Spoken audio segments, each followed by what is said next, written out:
Beshem Hashem Naaseh Venatzliach, nous poursuivons aujourd'hui notre étude dans les textes du Nar avec l'ouverture de la 7e partie et l'histoire des rois de Yehuda et d'Israël.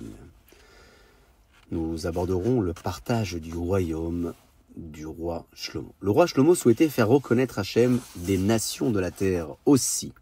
Avait-il épousé de nombreuses princesses étrangères? Toutes les commodités et la richesse du palais ne suffisaient pas à l'une d'elles, la fille de Pharaon. Elle exigeait du roi chaque jour davantage. Vers la fin de sa vie, il n'eut plus la force de lui résister.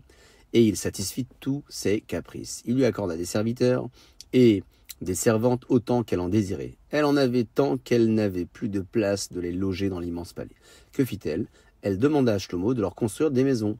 Le roi lui céda, là aussi, et leur en bâtit dans le Milo, entre le mont Sion et la ville de Yerushalayim, Jérusalem. Pourtant, son père, le roi David, avait consacré ces endroits aux pèlerins qui venaient à Jérusalem passer les fêtes. Lorsque les Juifs arrivèrent dans la ville sainte et virent des bâtiments sur le terrain qui leur était réservé, ils en furent profondément contrariés. L'un d'eux, Yerovam ben Nevat, qui plus tard devint roi d'Israël, vint parler au roi, et le lui reprochant en disant « Votre père David avait percé la muraille pour faciliter l'accès aux pèlerins, mais vous avez fermé le passage qu'il avait aménagé. Et vous forcez ainsi le peuple à entrer par les portes des murailles. Vous y gagnez évidemment, vous pouvez prélever un impôt sur chaque entrée. Quant à cet argent, vous le donnerez bien sûr à la fille de Pharaon. » Ces paroles irritèrent le roi. Il voulut punir Yerovam, mais celui-ci réussit à s'échapper. Alors qu'il s'enfuyait, Yerovam rencontra sur son chemin le prophète Achia, à Shiloh, qui lui annonça « Sache que Dieu t'a choisi pour régner sur Israël. Si tu veux persister sur ton trône et le transmettre à ta descendance, obéis toujours à Dieu. Ne dévie jamais ni à droite ni à gauche de tous ses commandements. » À la mort de Shlomo, le royaume fut partagé en deux. Le royaume de Yehuda avec les 2 tribus de Yehuda et de Binyamin, et celui d'Israël avec les 10 autres tribus. Dieu l'avait déjà annoncé au temps de David, lorsque Lucie avait dit à Méphibosheth, après la révolte d'Avshalom, « Partagez-vous le champ, toi et Tziva ?»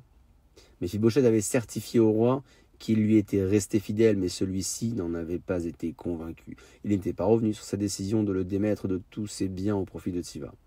Il avait donc fait un compromis entre une voix céleste s'était fait entendre alors et avait déclaré « Tu n'as pas fait d'enquête pour vérifier si Tziva avait dit la vérité sur son maître Méphibosheth. Tu as mis en doute la loyauté de celui-ci sans avoir aucune preuve, et tu as fait partager son champ avec Tziva, le traître. Ton royaume à toi sera aussi partagé entre deux, entre ton petit-fils Rechavam ben Shelomo, le fils de Shlomo, et le rebelle Yerovam ben Nevat. » Ainsi s'achève la première étape du partage du royaume du roi Shlomo et l'histoire des royaumes de Yehuda et d'Israël. Baruch Adonai Leolam. Amen ve Amen.